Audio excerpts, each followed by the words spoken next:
Aquí inicia La Fosa Escéptica, un lugar para ejercitar la mente, con Alfonso Villalpando.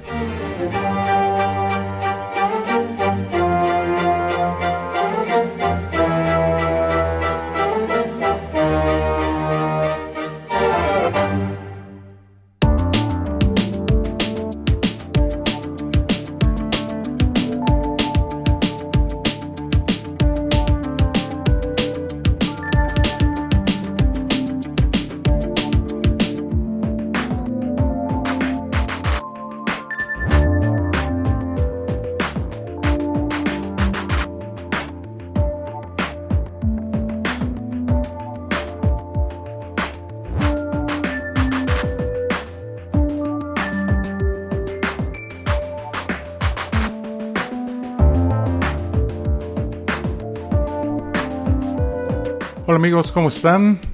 Bienvenidos a esta que es la Fosa Escéptica número 184 y a la que le tocó el honor de ser la primera de este 2022 después de las vacaciones de diciembre. Espero que se la hayan pasado bien, que hayan disfrutado de este tiempo en lo que llamamos el cambio de año, ¿verdad? Y que haya sido de descanso para ustedes y que hayan salido bien librados de estos omicrones y covids y el asunto de que está pegando muy duro pues la pandemia, ¿verdad? Pablo Llorens ya se personó aquí en el chat de Spreaker. Dice: buenas noches amigos de la Fosa Escéptica. Alfonso, pues muchas gracias, feliz año mi estimado Pablo, que allá en Uruguay se la hayan pasado bien y que el 2022 esté lleno de trabajo, de salud y de logros personales y profesionales para ti y para todos los que nos están escuchando en este momento. Hoy lamentablemente murió un amigo mío muy querido, Pablo Jiménez, en un accidente de automóvil junto con su hijo.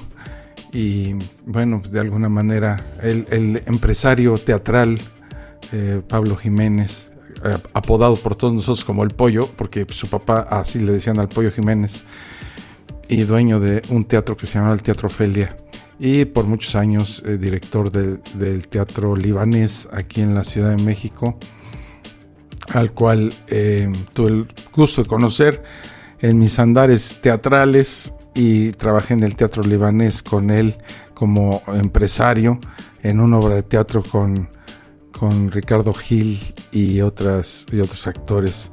Estuvimos ahí en una temporada que se llamaba El privilegio de transar, una comedia con tintes políticos, y del cual me hice amigo, y después nos seguimos viendo, y hoy recibo la noticia de su fallecimiento para su familia y su esposa, sus hijos. Pues que les llegue pronto la resignación. Es un momento muy complicado, muy difícil. Pero aquí estamos en la Fosa Escéptica, así es de que hoy vamos a hablar de dudas, de brujas, de amputados, del desdén y del poco cuidado que tiene Dios sobre las personas a las que les falta un miembro. Y de eso vamos a estar hablando el día de hoy. Así es de que sin más, pues comenzamos, ¿no?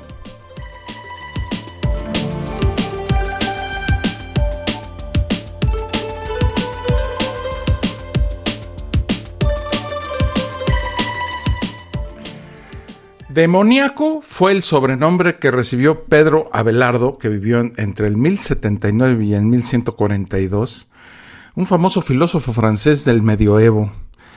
Como docente, la práctica menos ortodoxa que Abelardo siguió fue la de ser un crítico de los textos más encumbrados del momento.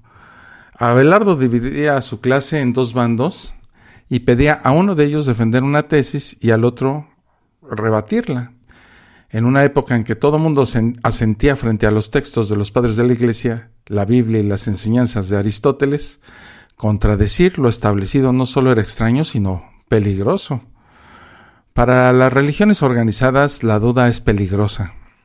Se considera instigada por el diablo y en cambio se ensalza a la fe como una virtud. Solo hay que ver cómo en Semana Santa y Navidad se ensalza la fe como un valor, justo cuando en tales fechas se recuerdan hechos altamente sospechosos de ser ciertos. No es gratuito que en la historia de la resurrección de Jesús se reprocha la actitud escéptica del apóstol Tomás cuando le contaron que su maestro había vuelto de entre los muertos.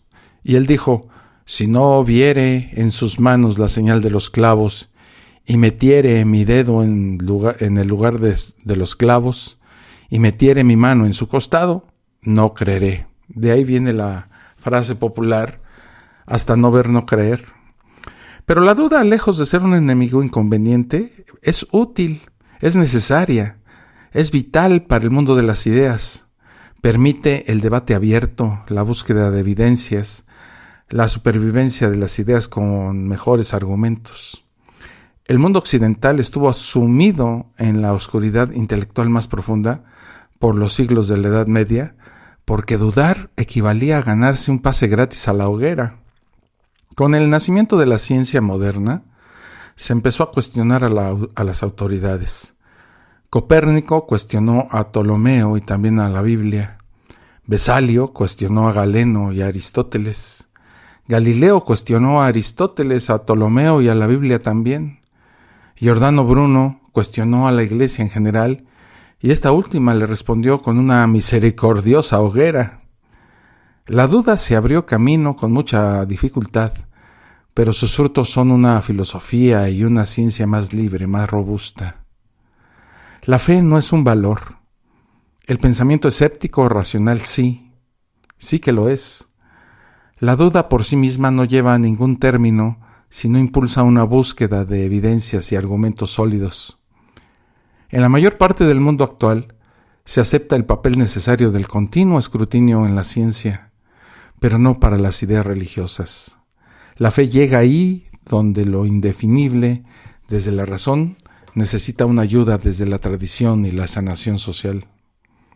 Frases como: no se puede juzgar al profeta Mohammed, no cuestiones la Biblia, no siembres dudas en los niños, la evolución biológica es una idea peligrosa, se escuchan con frecuencia entre la guardia pretoriana de la creencia basada en la fe. En ciencias, la duda impulsa el conocimiento. El famoso médico Galeno, que vivió entre el 129 y el 199 después de la era común, descubrió que el ventrículo izquierdo contenía sangre, pero pensó que ésta pasaba al ventrículo derecho por unos orificios invisibles existentes en el tabique intermedio, a pesar que entre ambos un grueso tabique musculoso se interpone. Por siglos muchos creyeron que los orificios invisibles del tabique del corazón existían, hasta que en el Renacimiento Andrés Vesalio, que vivió entre 1514 y 1564, demostró que este tabique era impenetrable. La duda permitió el avance del conocimiento anatómico. Antes, en el Medioevo, Galeno y Aristóteles eran autoridades incuestionables. Solo cuando se fue escéptico frente a la autoridad y se buscó evidencias, se pudo progresar. No faltarían aquellos que dirían: bien, ya sabemos que la sangre no pasa del ventrículo izquierdo al derecho por el tabique en medio del corazón. ¿Y eso para qué sirve? ¿Por qué tanto aspaviento? Bueno, pues hoy, gracias a estos conocimientos, se pueden hacer tratamientos y cirugías a pacientes con enfermedades cardíacas. Galeno no respondió como hacía la sangre para ir de una mitad a la otra, pero dio un paso. El siguiente paso lo dio Miguel Servet, que vivió entre 1511 y 1553, quien observó que la sangre pasaba del lado derecho del corazón al izquierdo por los pulmones. Pero Servet no solo se preguntó por cuestiones anatómicas, él también cuestionó la doctrina cristiana de la Trinidad. Esa idea bizarra de que tres personas divinas, el Padre, el Hijo y el Espíritu Santo, no son tres dioses sino un solo Dios. La reacción del mundo cristiano, tanto católico como calvinista, fue contraria. En ningún momento le dijeron: vamos a ver qué pruebas hay de que Servet esté en lo correcto. Quizás nosotros hemos estado equivocados. Eso nunca lo dijeron. ¿Por qué? Porque la fe impide este tipo de revisiones. Por eso es tan dañina.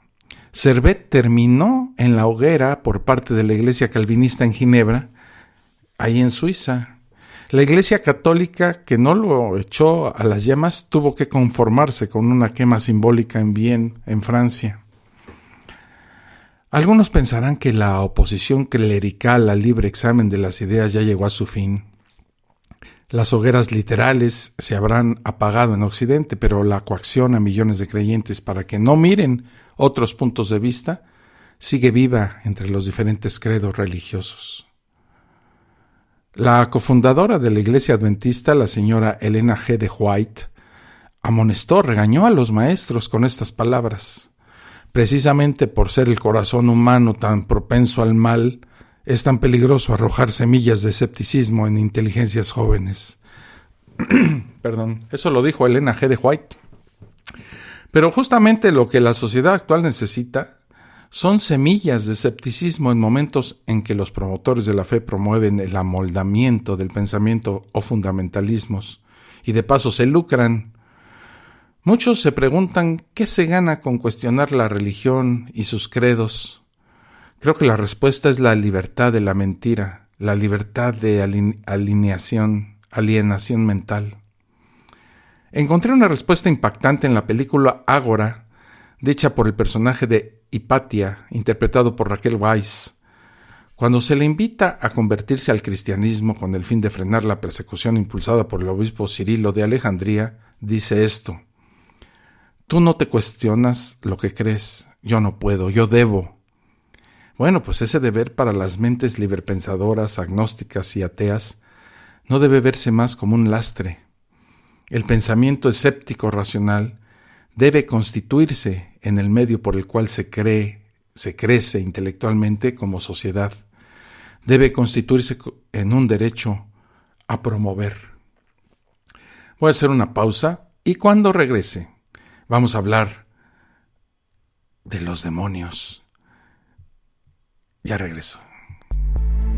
Estás escuchando La Fosa Escéptica, un lugar para ejercitar la mente.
Y ya regreso aquí a La Fosa Escéptica. Doy la bienvenida a Juan José Serna. Dice buenas noches a todos en La Fosa Escéptica. Saludos, Alfonso. Bueno, pues saludos, mi estimado Juan José. Y Juan Sánchez, buenas noches para todos. Igualmente, Juan, espero que esta primera fosa sea de sus intereses. Y ya que estamos en eso, déjenme decirles que, por si no lo saben, hay un canal de YouTube de La Fosa Escéptica, al cual los invito a suscribirse. Y bueno, ahí me han dicho de todo. En los comentarios de los videos de La Fosa Escéptica en YouTube se pone de repente muy agresivo el asunto, pero qué interesante es ver que la violencia de los religiosos y de los creyentes se exacerba en un lugar donde, pues, ocultos detrás de un ordenador, de una computadora, sacan a relucir sus más agresivas palabras, ¿no? Y muchos con cierto grado de conocimiento, lo cual agradezco. Bueno, pues sí, pues la verdad es que yo nunca he pretendido tener la verdad absoluta, pero también es cierto que los textos en los cuales me baso para hacer ya sea La Fosa Escéptica en podcast o en el canal de YouTube, pues requieren de un esfuerzo de investigación y de cierto conocimiento. Entonces, pues que me digan ignorante y cosas de esas, nada más por ¿cómo te diré? Por defender una posición creyente, pues la verdad es que los tomo como de donde vienen, ¿verdad? Yo no contesto ese tipo de insultos. Pero los invito a integrarse a la comunidad de la Fosa Escéptica en YouTube. Muy fácil de encontrar la Fosa Escéptica ahí. Y bueno, tenemos un grupo también muy interesante en Facebook y en Telegram, por si ustedes gustan acercarse, apersonarse en estas redes sociales de las cuales estamos haciendo el arribo con la Fosa Escéptica. Bueno, hablemos del Halloween. Está un poquito extemporáneo esto, pero tiene una razón y se las explico. Halloween, y entre decoraciones de calabazas, arañas y murciélagos, se pueden oír algunas voces que satanizan literalmente esta celebración. Muchos fundamentalistas cristianos alegan que detrás de Halloween está el mismo Satanás y han hecho curiosas campañas para que los niños no participen en esta fecha. Por ejemplo, el pastor evangélico Daulín Ureña, famoso por sus curiosas declaraciones en Internet, afirmó lo siguiente. Dijo él: en realidad la celebración llamada Halloween es el día más satánico en el calendario pagano. Ningún cristiano debe participar en la celebración de las actividades llevadas a cabo ese día.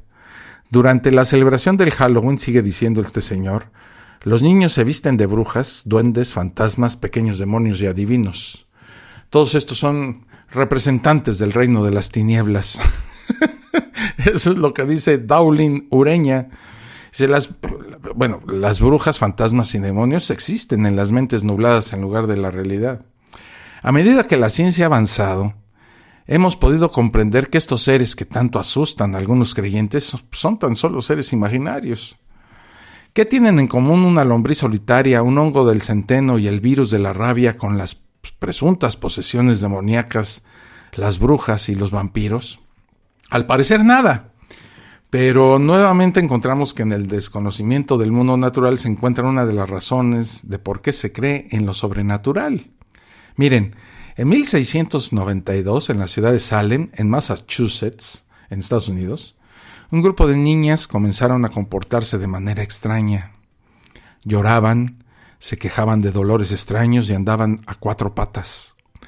Una de ellas mencionó que estaba bajo el hechizo de una bruja. Tras un interrogatorio se acusó a una esclava de la isla de Barbados. Era fácil para los blancos cristianos afirmar que las prácticas culturales y religiosas de las personas esclavizadas desde África eran demoníacas. Luego acusaron a una señora que no era querida por la comunidad y a una prostituta. Lo que vino después fueron ahorcamientos y quemas por ser brujos o brujas. En su momento culminante, 200 personas terminaron pagando con sus vidas al ser acusados de brujería. Pero a pesar de todas las ejecuciones, nunca hubo una bruja. La respuesta a los extraños síntomas se puede encontrar en el hongo Claviceps purpurea, que afecta al centeno. El centeno era parte importante de la alimentación de los habitantes de Salem, en Massachusetts, y este hongo microscópico genera toxinas que afectan al sistema nervioso. Una de las toxinas es la ergotamina, que provoca alucinaciones, visiones, insensibilidad cutánea y alteración de las extremidades del cuerpo. La ergina y la ergonovina son similares al ácido lisérgico, el LSD, y actúan como alucinógenos. Otro tóxico, es la cerealina, que provoca cambios en los ciclos reproductores y trae como consecuencias abortos. Los abortos espontáneos fueron considerados obra del demonio por personas como el mismo Papa Inocencio VIII. La enfermedad que estaba detrás de los síntomas que se adjudicaban a la brujería hoy se conocen como ergotismo. Mucho antes, en 1486, apareció el libro Malleus Maleficarum, escrito por los dominicos. El libro fue adquirido por el Santo Oficio en su pía labor de eliminar la brujería del mundo cristiano. En este libro se dan como ciertos los relatos de que las brujas vuelan en escobas, se comen a los niños pequeños, causan tormentas de granizo y echan a perder las cosechas. ¿Cómo podría de otra manera llegar una plaga a un cultivo o caer una granizada a no ser por la brujería? Bueno, los juicios por brujería eran todo menos justos. Tan solo una acusación bastaba para que alguien fuera procesado.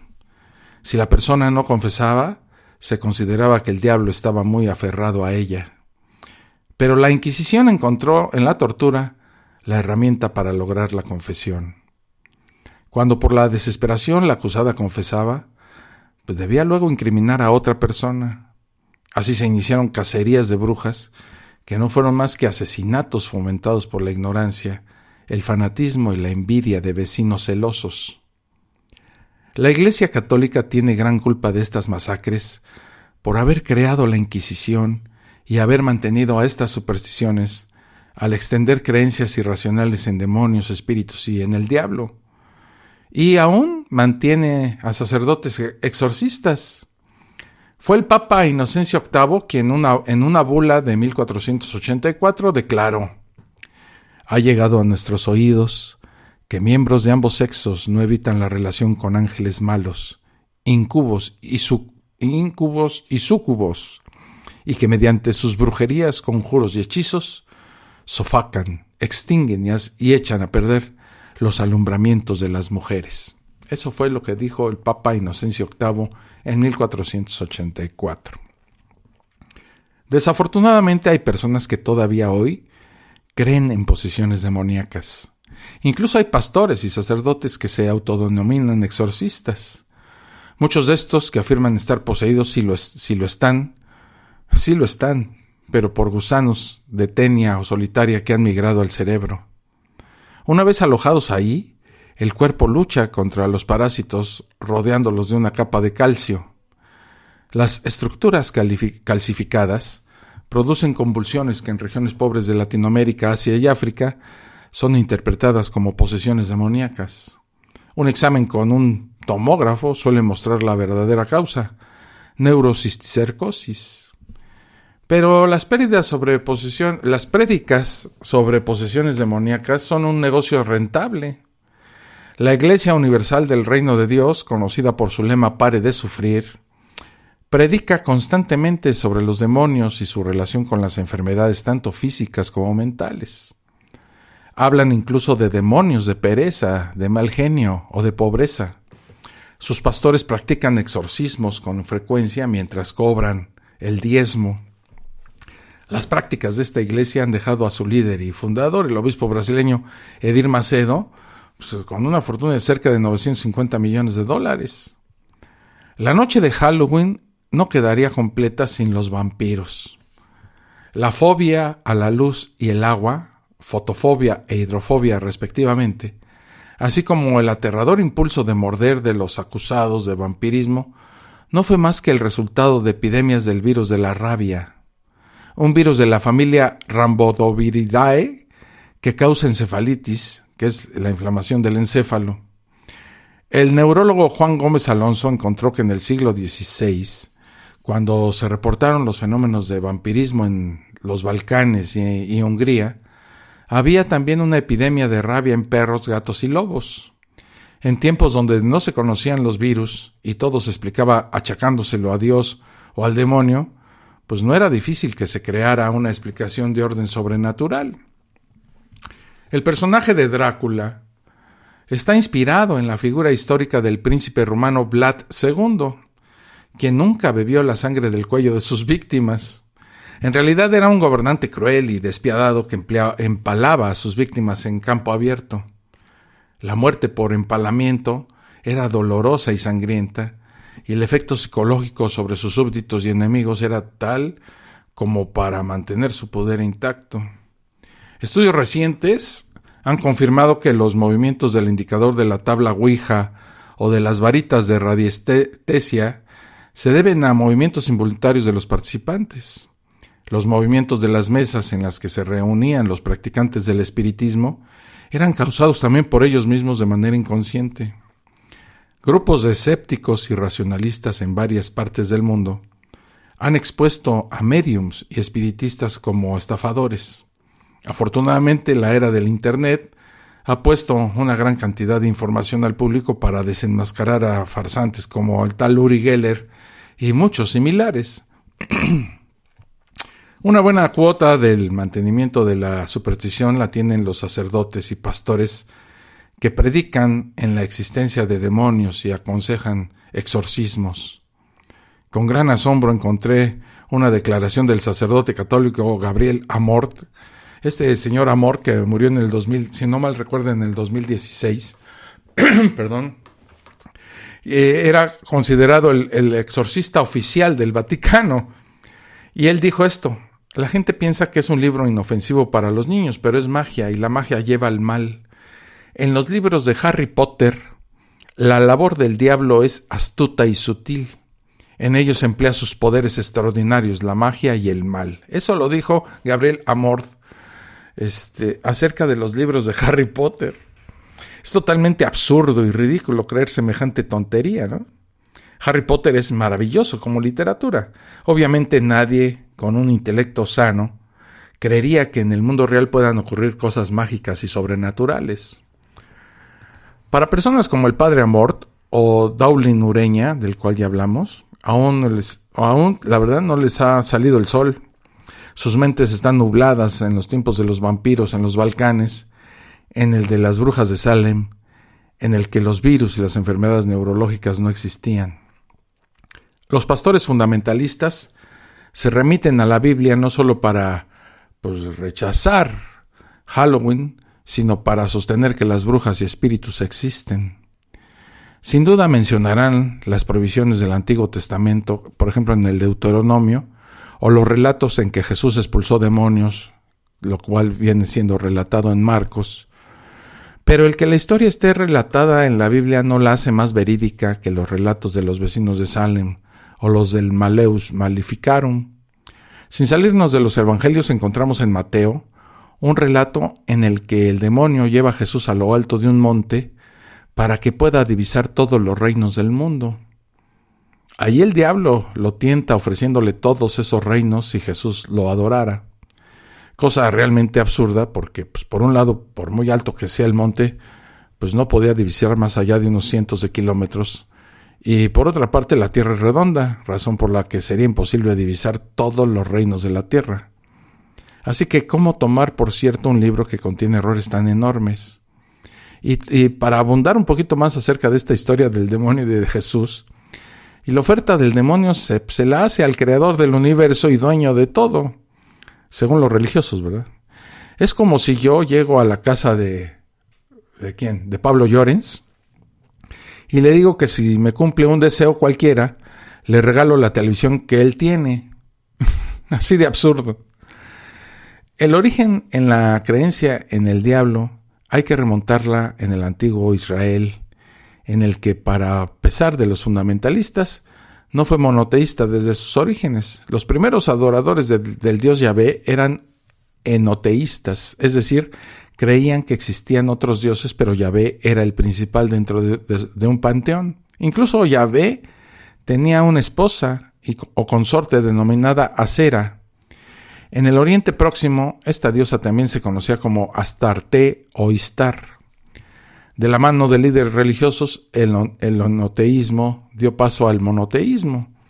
La diosa Asera, con ese, no vayan a pensar que es como una banqueta, una acera, ¿no?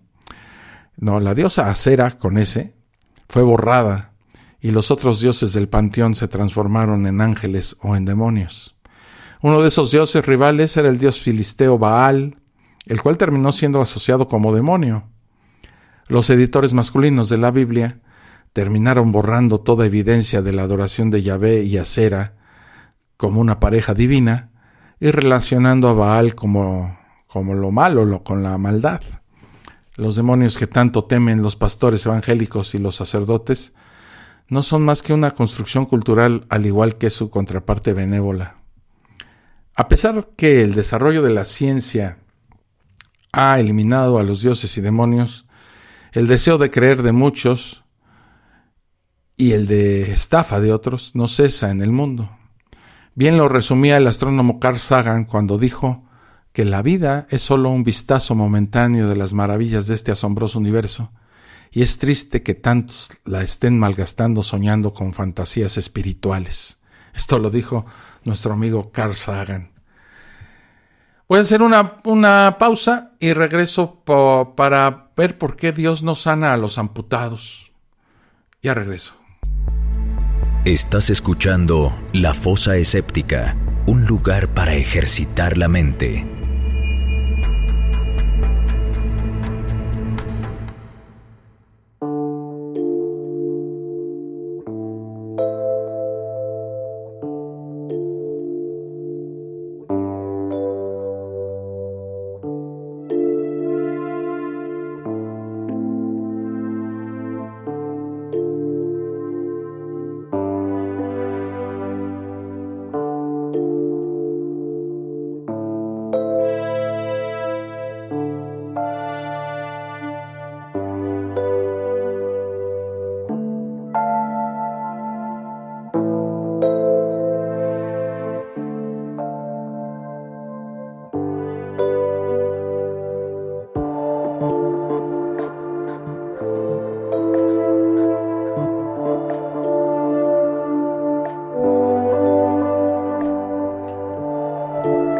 Y ya regreso aquí a la fosa escéptica y te digo, ya que ando en esto de los avisos, subí un video a mi canal personal de YouTube de Alfonso Villalpando.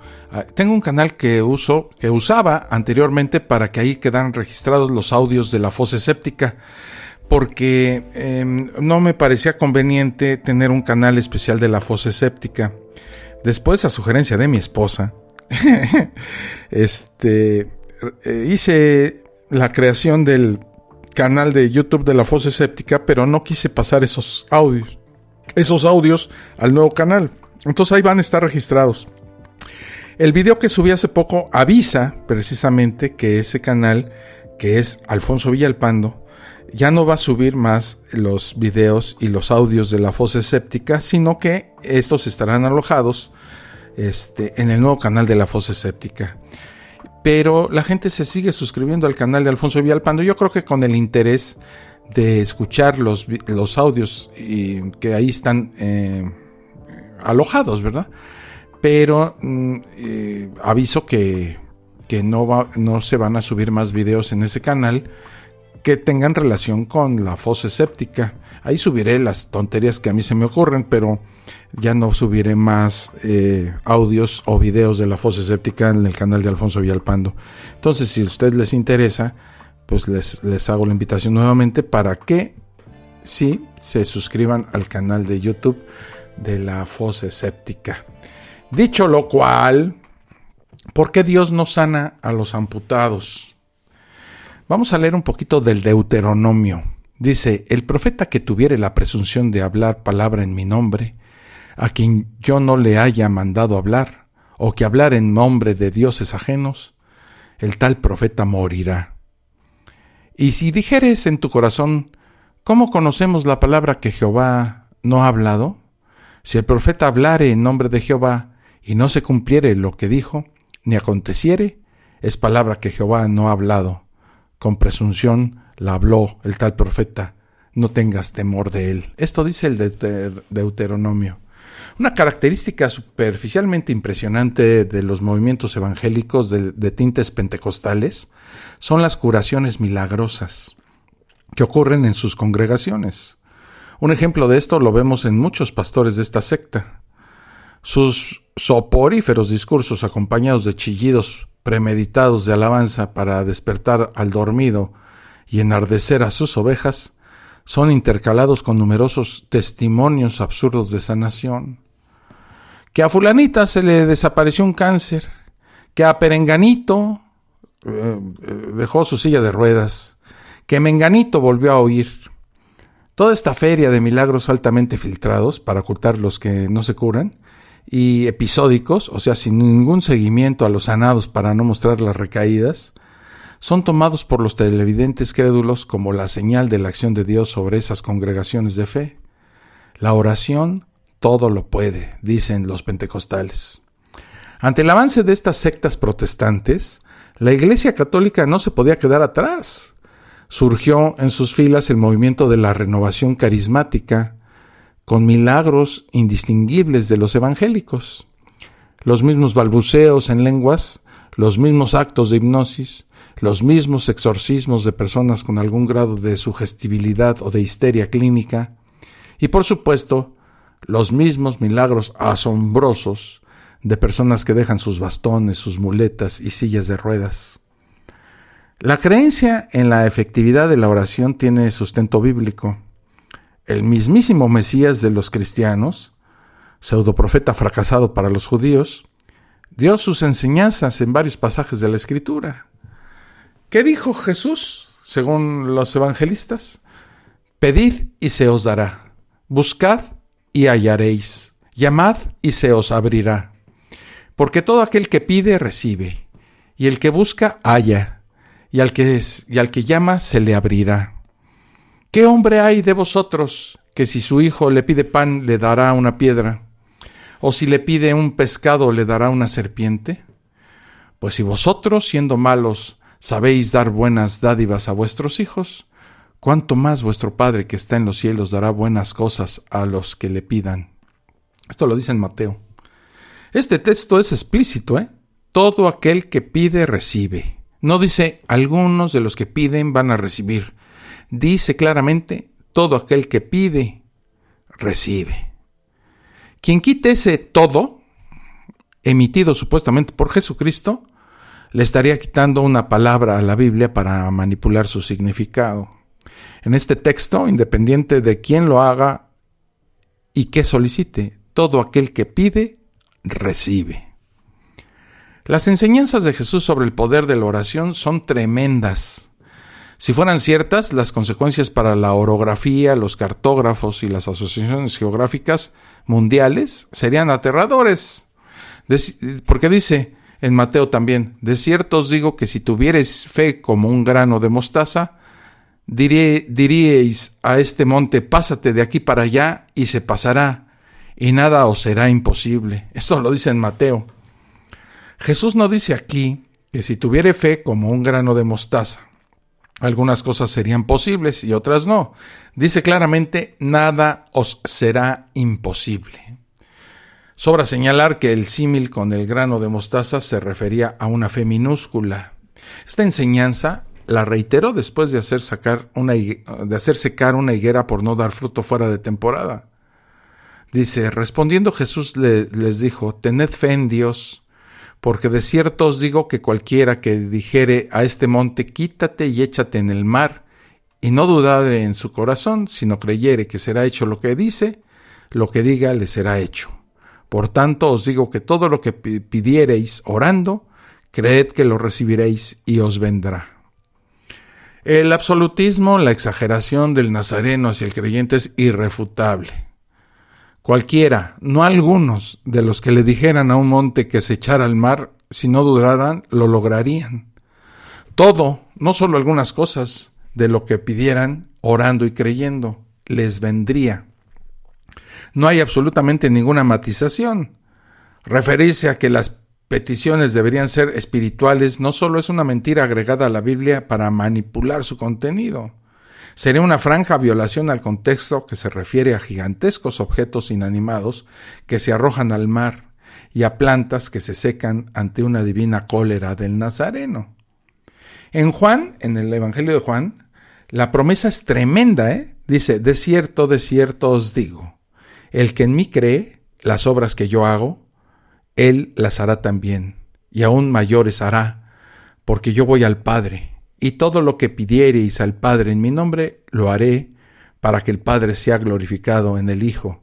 Si algo pidiereis en mi nombre, yo lo haré. Eso lo dice en Juan, capítulo 14, versículos 12 al 14, por si lo quieren ver. Aquí el Nazareno reconoce sin matización alguna que el que crea en él, sin importar cuán débil sea su fe, hará obras mayores que él mismo. Podemos recordar solo algunas: calmar tempestades, hacer secar árboles a voluntad, resucitar cadáveres, caminar sobre el agua, violar la ley de la conservación de la masa, o sea, los pescados y los panes que multiplica, transformar agua en alcohol, etcétera, ¿verdad? Todos estos milagros y en realidad todo lo que se le pidiera al Padre en nombre de Jesús, sin matización alguna, sería concedido. El mundo debería estar repleto de portentos asombrosos hechos por cualquiera que creyera en Jesús, si hubiéramos de tomar en serio sus palabras. La siguiente enseñanza del Nazareno nos permite evaluar cuán veraces eran sus palabras. Dice así: otra vez os digo que si 2 de vosotros se pusieran de acuerdo en la tierra acerca de cualquier cosa que pidieren, les será hecho por mi Padre que está en los cielos, porque donde están 2 o 3 congregados en mi nombre, ahí estoy yo en medio de ellos. Eso lo dice en Mateo. Este texto vuelve a ser explícito. Si 2 creyentes se ponen de acuerdo sobre cualquier cosa, absolutamente cualquier cosa que pidieran, el Padre lo va a hacer. Este es el resumen de las enseñanzas de Jesús sobre el poder de la oración. Basta tener una fe pequeña como grano de mostaza para que absolutamente nada resulte imposible. Absolutamente todo lo que pide, todo el que pide, recibe. Quien quiera que pida cualquier cosa en absoluto, creyendo en su corazón que le ha sido dada, la recibirá. El que cree en Jesús recibirá milagros superiores a los de él. Absolutamente todo lo que pida se le concederá. Y la última: bastan 2 cristianos que pidan cualquier cosa en conjunto y su petición será realizada por Dios. Pues no hay que tener 2 dedos de frente para ver que cada afirmación dada por Jesús sobre el poder de la oración pues es una mentira patética y ridícula. Comencemos con algo simple. ¿Por qué ningún clérigo cristiano nunca ora por restaurar milagrosamente un brazo perdido o una pierna amputada de un creyente, sea pastor evangélico, cura católico o ortodoxo? ¿Es esa la forma de recibir el don dado por el mismísimo Jesucristo de realizar milagros superiores a los suyos? ¿Por qué los pastores, por ejemplo, filtran los testimonios de sanación tan selectivamente y no muestran a los fieles que oran por una curación y no se les concede? La disculpa patética de estos pastores mercaderes de milagros de que el enfermo no tuvo fe, pues es una farsa. Jesús promete a cualquier persona, como el pastor, que cualquier cosa, como la sanación de un tercero sin fe, le sería concedida si el pastor tuviera una fe minúscula en Cristo, como un grano de mostaza. La percepción aguda que tuvo Anatole France de esta estupidez cristiana quedó inmortalizada en sus comentarios al visitar el santuario de Lourdes. Cuando le enseñaron la cantidad de exvotos y muletas entregadas en el altar por sus supuestos curados, respondió esto. Dijo: miren qué curioso, aquí no hay ni una sola pata de palo. En las curaciones milagrosas, bueno, vamos a seguir hablando de esto ahorita que regrese de esta pausa. Estás escuchando La Fosa Escéptica, un lugar para ejercitar la mente.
Ya regreso aquí a la fosa escéptica. Bueno, pues las curaciones milagrosas del cristianismo, que deberían darse a granel, solo son unas cuantas enfermedades psicosomáticas o algunos estados patológicos que se pueden sanar espontáneamente en otras religiones e incluso en los ateos, como algunos tipos de cáncer que tienen una remisión espontánea y que los cristianos y los religiosos, los creyentes en conjunto, le atribuyen a un ser invisible. El que nunca se dé un verdadero milagro de reconstrucción de una pierna o un brazo amputado, pues habla muy mal de la omnipotencia divina y de los cumplimientos de las promesas de señales milagrosas que el Nazareno hizo a sus fieles. Estas señales dan realmente pena si pensamos en lo que podría ser un Dios verdaderamente omnipotente que hubiera prometido ilimitados milagros físicos a sus seguidores. Los creyentes manipulados saldrán con la típica respuesta de cajón, ¿verdad? No tentarás al Señor tu Dios. Bueno, esta respuesta es tan descontextualizada y estúpida como maravillosas serían las señales que harían los cristianos si las palabras de Jesús fueran ciertas.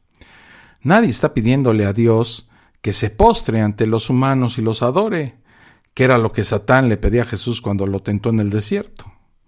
Lo único que se está haciendo es solicitar el cumplimiento de una promesa de Dios, que todo el que tenga una fe minúscula y pida cualquier cosa en compañía de otro creyente en nombre de Jesús, verá cumplida su petición.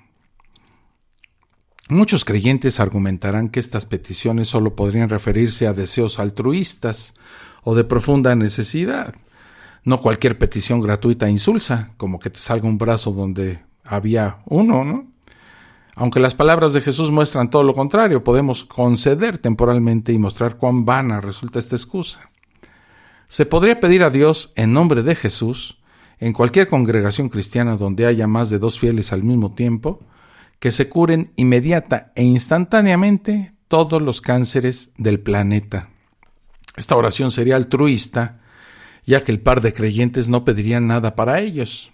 Sería honesta, puesto que todas las personas medianamente éticas anhelamos que quienes sufren una enfermedad se alivien. Más aún, esta sería una forma maravillosa de que el Padre se glorifique en el Hijo, que el pastor dedicara una jornada televisiva de su iglesia a una oración pública para la curación instantánea de todos los cánceres del mundo en nombre de Cristo. Este milagro, por asombroso que pueda parecer, sería una tontería risible e insulsa para cualquier Dios verdaderamente omnipotente que prometiera el cumplimiento de cualquier cosa que se pidiera por parte de fieles con una fe como un grano de mostaza. ¿Por qué ningún clérigo hace esto? Porque en el fondo son hipócritas y saben realmente que esto no va a suceder. Volverán a esgrimir el argumento estúpido de no tentarás al Señor tu Dios, a pesar de que sea una petición altruista, desinteresada, sincera, esperable de un ser omnipotente, cuyo cumplimiento habría sido prometido por el mismísimo Dios humanado y que sería para gloria del Padre a través del Hijo.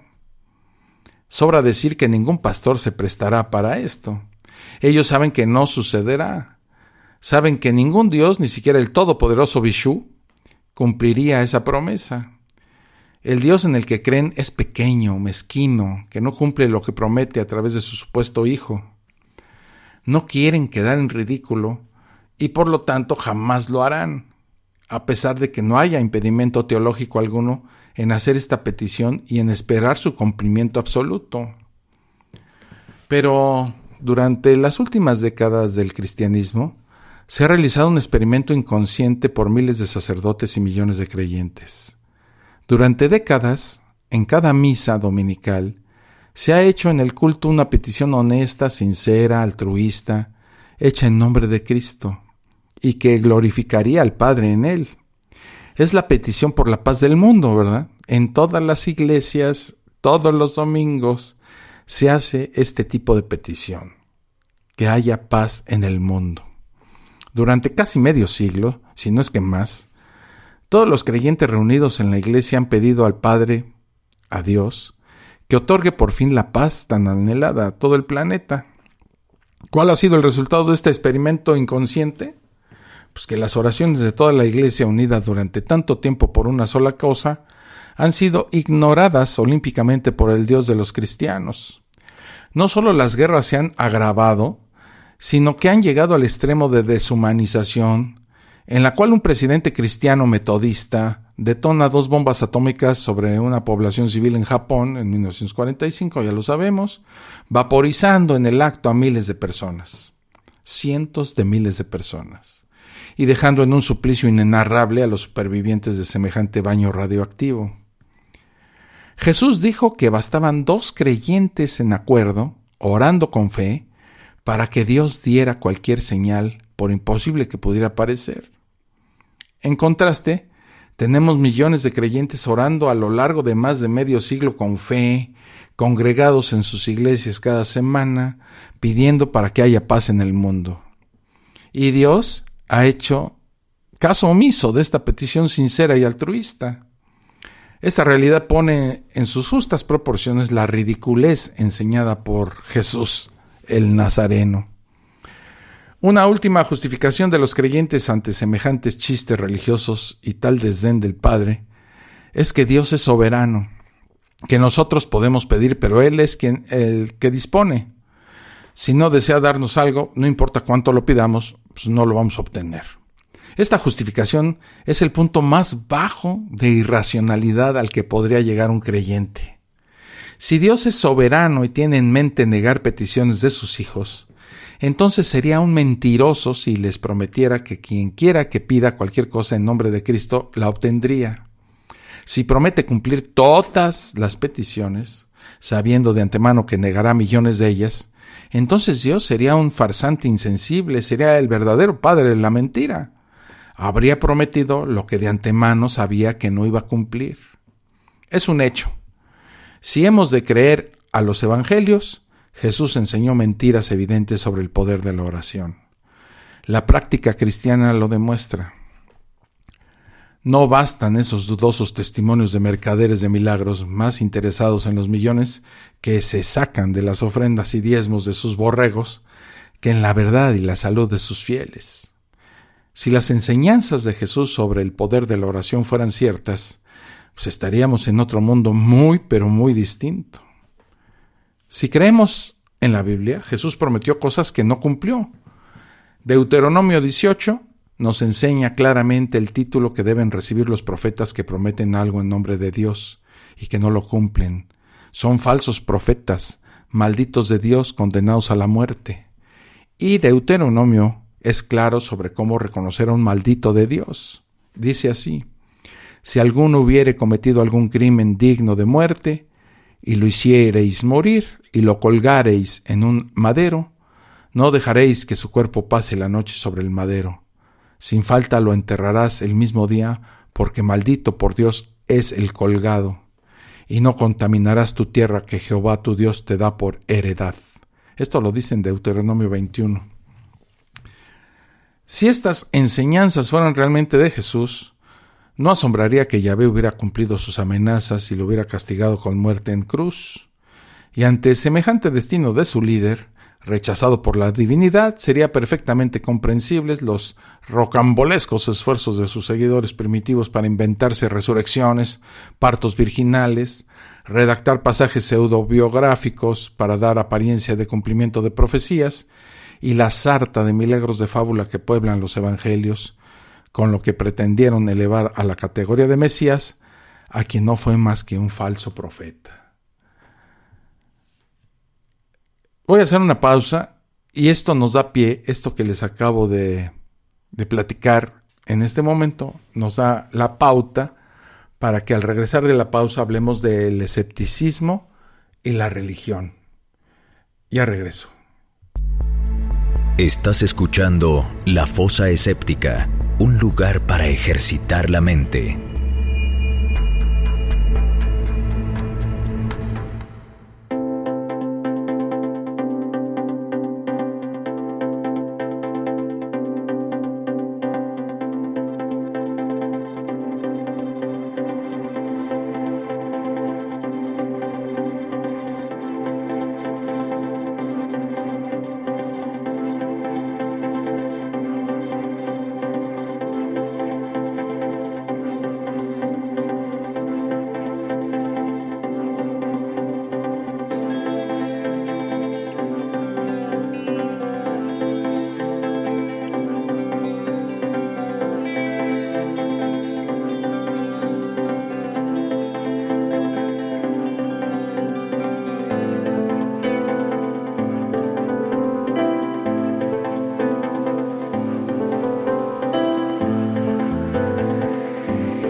Ya regreso aquí a la fosa escéptica y, bueno, tras décadas de posmodernismo, ha surgido con fuerza un nuevo escepticismo científico.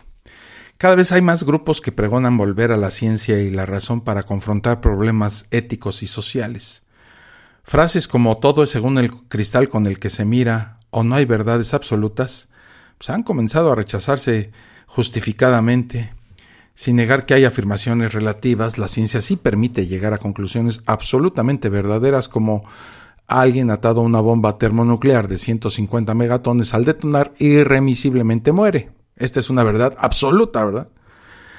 Y ni el más acérrimo filósofo posmoderno francés podría negarlo. No hay cristal que permita verlo de otra forma. El nuevo escepticismo no es un regreso a la postura de negación e incredulidad extrema de algunos griegos. Ahora es una actitud ecléctica que une la lógica proposicional del racionalismo con la experimentación científica del positivismo. Se podría decir que es una actitud de duda directamente proporcional a lo inverosímil de una afirmación. Carl Sagan, nuestro amigo y que siempre es citado en la fosa escéptica, en su libro El mundo y sus demonios, lo explicó así: afirmaciones extraordinarias requieren evidencia extraordinaria. Para mostrar cómo se aplica en el campo religioso, les presento algunos ejemplos. Supongamos que alguien afirma lo siguiente: estas tres cosas. Primera, el pastor sanó milagrosamente un dolor de cabeza. Segunda, el pastor sanó milagrosamente un cáncer. Tercera, el pastor sanó milagrosamente todas las enfermedades. Un escéptico no tendría problema en aceptar la primera afirmación, el pastor sanó milagrosamente un dolor de cabeza, porque cualquier persona bien formada conoce el poder del efecto placebo en enfermedades que pueden tener causas psicosomáticas. No sería una curación milagrosa, la sugestión haría lo suyo, al igual que lo hace en el laboratorio del homeópata o el bioenergético. La segunda, el pastor sanó milagrosamente un cáncer, requeriría más evidencia. Aunque un buen porcentaje de cánceres sanan espontáneamente, una curación milagrosa necesitaría total ausencia de tratamiento médico simultáneo, ya sea de quimioterapia o de radioterapia, y un ritmo vertiginoso comparado con las curaciones espontáneas normales. Por ejemplo, en un lapso de horas, ¿verdad? No bastaría validar este portento solo con testimonios de vida o relatos edificantes desde el púlpito. Se necesitaría evidencia contrastable de exámenes diagnósticos objetivos, realizados por varios médicos independientes, resultados de tomografías, de rayos X y un sinnúmero de exámenes para poder llegar a la conclusión de que esta curación fue milagrosa. Pero para la última afirmación, el pastor sanó milagrosamente toda enfermedad, pues la evidencia debería ser aplastante. El pastor debería ser capaz de restablecer miembros amputados de forma instantánea, revertir procesos de Parkinson y Alzheimer avanzados, curar el SIDA y 1000 males más. No obstante, la abundante publicidad televisiva, las curaciones milagrosas suelen tener niveles de evidencia demasiado bajos comparados con el nivel de las afirmaciones que se pregonan, y por eso la ciencia no las considera válidas. Otro aspecto clave del escepticismo moderno es el criterio de navaja o rasero de Occam. Este dice que entre dos conjeturas que expliquen igual de bien un fenómeno, la más simple suele ser la correcta. Por ejemplo, entre los milagros de las apariciones de la Virgen de Fátima estaba la famosa danza del sol, de la cual ya hablamos aquí en la fosa escéptica, que consistía en cabriolas, acercamientos y alejamientos del astro rey, según el testimonio de los que veían algo, que no eran todos los presentes. Ante los centenares de testimonios, se pueden plantear dos hipótesis. Quienes vieron la danza sufrieron de alguna ilusión o alucinación y el sol no danzó. Esto concordaría con el hecho de que todas las demás ciudades del planeta hayan visto normalidad en el sol, ¿verdad? El sol se movió, y otra de las hipótesis sería: el sol se movió y algunos de los peregrinos a Fátima lo vieron. Todas las demás personas del planeta habrían sido víctimas de una alucinación en la cual el sol se vería normal a pesar de estar moviéndose alocadamente. La dicotomía es simple de entender. O centenares de personas alucinaron un sol móvil en Fátima, o centenares de millones alucinaron un sol quieto en el resto del mundo. La explicación más simple es la primera, sobre todo porque ya se sabe de los reflejos oculares desesperados que realiza el organismo para evitar los daños retinianos cuando una persona intenta fijar la vista desnuda en el sol. Se puede dar otro ejemplo del rasero de Occam en el estudio del Nuevo Testamento y el Jesús histórico. Los fundamentalistas bíblicos alegan que hay centenares de profecías que se cumplieron en la persona de Jesús de Nazaret. Como verificación, muestran citas descontextualizadas del Antiguo Testamento y cómo se cumplen en los evangelios canónicos. Un pensador escéptico tiene una explicación mucho más simple. Los redactores de los evangelios tenían a la mano las escrituras judías. Estaban convencidos de que Jesús era el Mesías prometido en el Antiguo Testamento y querían convencer a sus lectores de que efectivamente lo era. Con este fin, usando un proceso análogo al Midrash judío, elaboraron biografías de Jesús basadas en la tradición oral y en las escrituras hebreas, de tal forma que pareciera que en la vida de Jesús se cumplían vaticinios previos. En palabras simples, los evangelistas falsificaron pasajes enteros de la vida del Nazareno para hacer parecer que se cumplían profecías. Este dilema también se resuelve con la navaja de Occam.